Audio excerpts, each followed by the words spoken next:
എന്താവേശമായാലും ഇന്നലെ അവൻ കാണിച്ചത് തീരെ ശരിയായില്ല. ഇനി ഇതുപോലെ എന്തെങ്കിലും അബദ്ധങ്ങൾ അവൻ കാണിച്ച എനിക്ക് അത് ആലോചിക്കുമ്പോഴാ ടെൻഷൻ. അവൻ എങ്ങനെ ഇതൊക്കെ ഒന്ന് പറഞ്ഞു മനസ്സിലാക്കും? എന്നെ ഷോട്ടിന് വിളിക്കുന്ന, ഞാൻ പിന്നെ വിളിക്കാം.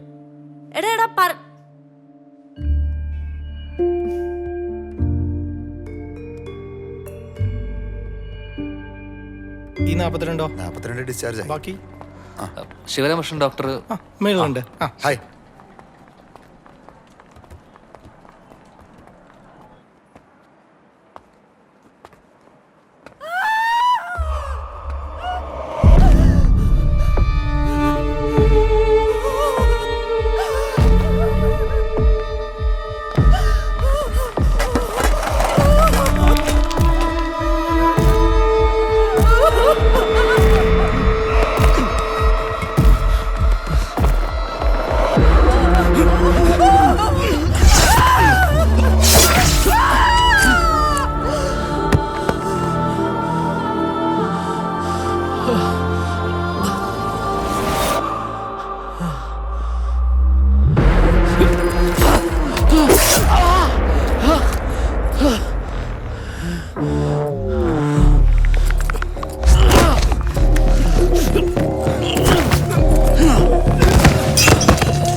വെട്ടിയവൻ ഡോക്ടറുടെ ലവറായിരുന്നു.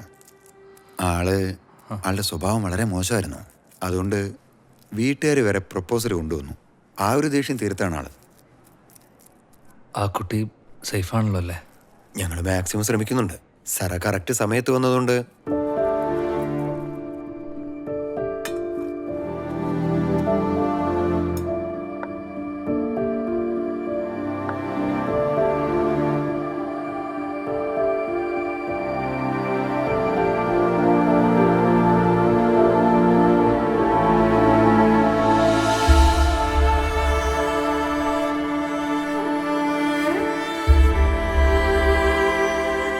വിധിയാണെങ്കിൽ നടക്കേണ്ടതാണെങ്കിൽ നടക്കും.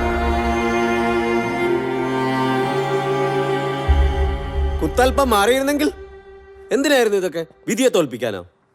നീന്താൻ അറിയാത്തവൻ നീന്താൻ അറിയാവുന്നവനെ വെള്ളത്തിൽ ചാടി രക്ഷിക്കുക. കറിക്കത്തി കാണാത്തവൻ കുത്തുകൊള്ളാൻ വേണ്ടി നിന്ന് കൊടുക്കുക, അതും ഏതോ പെണ്ണിനെ രക്ഷിക്കാൻ. ഇനിയൊരു വാണിങ്ങിന് നീ നിൽക്കരുത് പ്ലീസ്. നീ തോറ്റു പോകും മോനെ.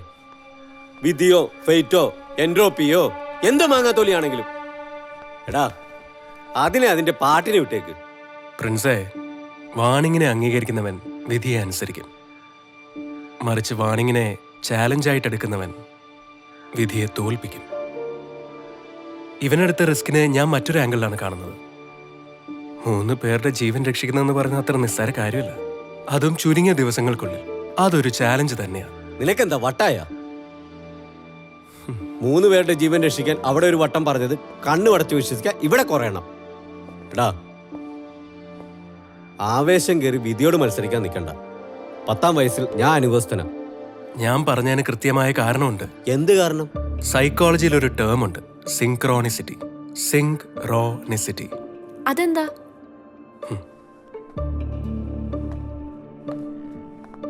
ഒരാളെ ഓർക്കുന്നതും തുടർന്ന് അയാളെ കാണുന്നതും തമ്മിൽ എന്താ ബന്ധം? ഒരു ബന്ധമില്ല. It is just an accident അല്ലെങ്കിൽ കോയിൻസിഡൻസ്. ഒരിക്കലാണ് അങ്ങനെ സംഭവിക്കുന്നതെങ്കിൽ ആക്സിഡന്റ് എന്നോ കോയിൻസിഡൻസ് എന്നോ പറയാം. പക്ഷെ പല പ്രാവശ്യം അങ്ങനെ സംഭവിച്ചിട്ടുണ്ടെങ്കിൽ ആക്സിഡന്റും കോയിൻസിഡൻസും അല്ലെങ്കിൽ പിന്നെന്താ? അങ്ങനെ തോന്നുന്നതും തുടർന്ന് കാണുന്നതുമായ പല കാര്യങ്ങളും യാദൃശ്ചികമല്ല, ആക്സിഡന്റുമല്ല. അവ തമ്മിൽ ബന്ധമുണ്ടെന്നാണ് ലോകപ്രശസ്തനായ മനഃശാസ്ത്രജ്ഞൻ കാൾ ഗുസ്താവ് യങ് പറയുന്നത്. And it's all science. അതായത് ജീവിതത്തിൽ ഇപ്പൊ സംഭവിക്കുന്ന അല്ലെങ്കിൽ സംഭവിക്കാൻ പോകുന്ന പലതും തുടർച്ചയാണെന്നും അവയെ നമുക്ക് മുൻകൂട്ടി അറിയാൻ സാധിക്കുമെന്നാണ് ഡോക്ടർ യങ് പറയുന്നത്. നമ്മളിപ്പോ അതിനെ നിമിത്തശാസ്ത്രം അല്ലെങ്കിൽ വെളിപാട്, കിസ്മത്ത്, ഹീബ്രുവിൽ ഇതിനെ തൗ അലഫ് മിയൻ എന്നാണ് പറയുന്നത്. ബേസിക്കലി ഇതിനെക്കുറിച്ച് എല്ലാ റിലീജിയനിലും ഉണ്ട്. പക്ഷേ synchronicity is scientific. It has nothing to do with any religion. In fact DNA research പുരോഗമിക്കുമ്പോൾ നമ്മളെ പോലുള്ള സാധാരണക്കാർക്ക് ഇതിനെക്കുറിച്ച് കൂടുതൽ മനസ്സിലാകും, ഉപയോഗപ്രദമാകും എന്നൊക്കെയാണ് CG യങ് പറയുന്നത്. എടാ, ഈ മുൻകൂട്ടി അറിയാൻ കഴിയുമെന്ന് പറയുന്നത് എങ്ങനെയാ? എടാ, ഈ പ്രകൃതി ഇല്ലെങ്കിൽ യൂണിവേഴ്സ് പലതരത്തിൽ മുൻകൂട്ടി നമ്മളോട് കാര്യങ്ങൾ പറഞ്ഞു തരും. അതിപ്പോൾ ഡിഫറെൻറ്റ് ടൈപ്സ് ഓഫ് സൗണ്ട്സ് ആവാം, അല്ലെങ്കിൽ സിമ്പിൾസ് ആവാം, or may be even A dream. ഏറ്റവും പ്രധാനം നമ്മുടെ ഉള്ളിലുള്ള തോന്നലുകളാണ്. ഈ ഗട്ട് ഫീലിംഗ്, ഇൻറ്റ്യൂഷൻ എന്നൊക്കെ നമ്മൾ പറയാറില്ലേ, സെയിം. ആ ഉള്ളിലെ തോന്നലുകളാണ് ഇവനെ കൊണ്ട് ഈ റിസ്ക് ഒക്കെ എടുക്കാൻ പ്രേരിപ്പിക്കുന്നത്. ആക്ച്വലി എനിക്കും ഇതേപോലെ കുറെ കാര്യങ്ങൾ നടന്നിട്ടുണ്ട്.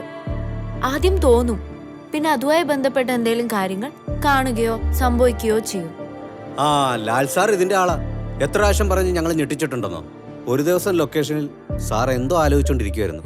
പെട്ടെന്ന് എഴുന്നേറ്റ് മാറുന്ന കണ്ട്. എഴുന്നേറ്റ് മാറിയതും പ്ലാവിൽ നിന്നൊരു വലിയ ചക്ക സാറിന്റെ കസേരയിൽ വന്ന് വീണ് കസേര തകർന്ന് തരിപ്പണമായി. മാറിയില്ലായിരുന്നെങ്കിൽ ഗൂഗിൾ സെർച്ച് ചെയ്ത് ഇഷ്ടംപോലെ എക്സാമ്പിൾസ് കിട്ടും.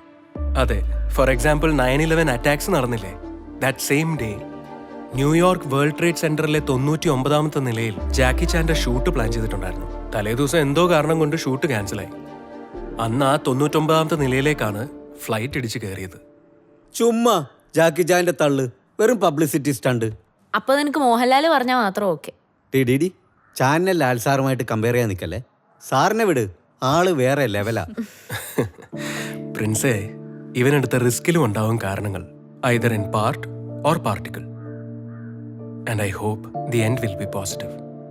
അതെ, എനിക്കൊരു സംശയമുണ്ട്. ഓ, തുടങ്ങി അവന്റെ ഒടുക്കത്തെ സംശയം. നിർത്താൻ പോവുക. ഒരു കാര്യം കൂടെ ചോദിച്ചിട്ട്. ചോദിക്കേ. ഡ്രീംസിന് മീനിങ് ഉണ്ടെന്ന് നീ തന്നെ പറഞ്ഞു. ഇവനൊരു സ്വപ്നം കണ്ടു, പോലീസ് ഇവനെ അറസ്റ്റ് ചെയ്തുകൊണ്ട് പോകുന്നത്. അത് കണ്ട് വിഷമിച്ച് ഞാനും ഇവളും നോക്കി നിൽക്കുക. ഇതും പോസിറ്റീവ് ആണെന്ന് നീ പറയരുത്. അതെ, ഞാൻ വെറും കോമൺ മാനാണ്.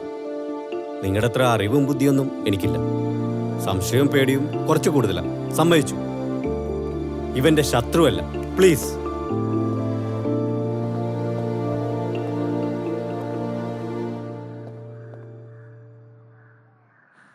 എടാ എടാ അത് പോട്ടെ. എനിക്ക് വേണ്ട. എടാ അത് വിട്, ഇത് കഴിക്ക്. വേണ്ട. കഴിക്ക്. ബാക്കിയും കഴിക്കണേ. ഓക്കെ ആയോ? മൂർത്തി, ഞാൻ ഒരു കാര്യം ചോദിച്ചോട്ടെ? ചോദിക്കും. നിനക്ക് ഈ സയൻസിന്റെ തിയറീസിനെ ഒക്കെ കുറിച്ച് നല്ലോണം അറിയാം. പിന്നെ നീ എന്താ നിന്റെ ലൈഫിൽ പ്രാക്ടീസ് ചെയ്യാത്തെ? പേടിച്ചിട്ടാ. എന്റെ മുത്തശ്ശൻ അത്യാവശ്യം ഇൻറ്റ്യൂഷനും ആസ്ട്രോളജിയൊക്കെ അറിയാവുന്ന ആളായിരുന്നു. അദ്ദേഹം പറഞ്ഞ പലരുടെയും പ്രഡിക്ഷൻസ് കറക്റ്റായി, പക്ഷെ സ്വന്തം കാര്യത്തിൽ തെറ്റി. മുത്തശ്ശൻ മരിക്കാൻ പോകുന്ന ഡേറ്റും വർഷവും വരെ കുറിച്ചിട്ടിരുന്നത്, പക്ഷെ അതിന് 3 വർഷം മുമ്പേ അദ്ദേഹം പോയി. System of entropy. എത്ര കഴിവുള്ളവനാണെങ്കിലും ചില സന്ദർഭങ്ങളിൽ പ്രകൃതി നമ്മളെ തോൽപ്പിക്കും. അതിന്റെ കാരണം എന്താണെന്ന് നമുക്കറിയില്ല, മനസ്സിലാക്കാനും കഴിയത്തില്ല. That's entropy. അദ്ദേഹം മരിക്കുന്നതിന് മുമ്പേ മുത്തശ്ശൻ ഉപയോഗിച്ചിരുന്ന റിസ്റ്റ് വാച്ച്, ടൈം പീസ്, മുറിയിലെ ക്ലോക്ക് എല്ലാം നിന്നുപോയി ഒരേ സമയത്ത് തന്നെ. പക്ഷെ അതൊരു വാണിംഗ് ആണെന്ന് അദ്ദേഹത്തിന് മനസ്സിലായില്ല. അതും എൻട്രോപ്പി. സത്യത്തിൽ എനിക്ക് പേടിയാമയാ. എടാ, ഇതൊക്കെ കേട്ടിട്ട് നിനക്ക് പേടിയാവുന്നുണ്ടോ? ഇവൻ പറയുന്ന സെക്കൻഡ് ലോ ഓഫ് തെർമോഡൈനാമിക്സോ സിസ്റ്റം ഓഫ് എൻട്രോപ്പിയോ കാൾ ഗുസ്താവിനോ എനിക്കറിയില്ല. സിൻക്രണോസിറ്റി അറിയില്ല, ആസ്ട്രോണമിയോ ആസ്ട്രോളജിയോ ഒന്നും എനിക്കറിയില്ല. ആകെ ഒന്നറിയാം, അവൾ ഒരു മരണത്തിന് ഞാൻ വിട്ടുകൊടുക്കില്ല.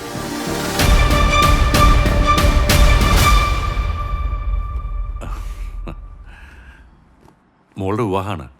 ഞാൻ വീട്ടിൽ പോയപ്പോ അമ്മ പറഞ്ഞു ഇവിടെ ഉണ്ടെന്ന്. ഡേറ്റ് എടുത്തല്ലോ. അതിന്റെ ഓട്ടത്തിലേ പോ. നിർബന്ധമായി എത്തണം കേട്ടോ. ശരി. ഓ ശരി.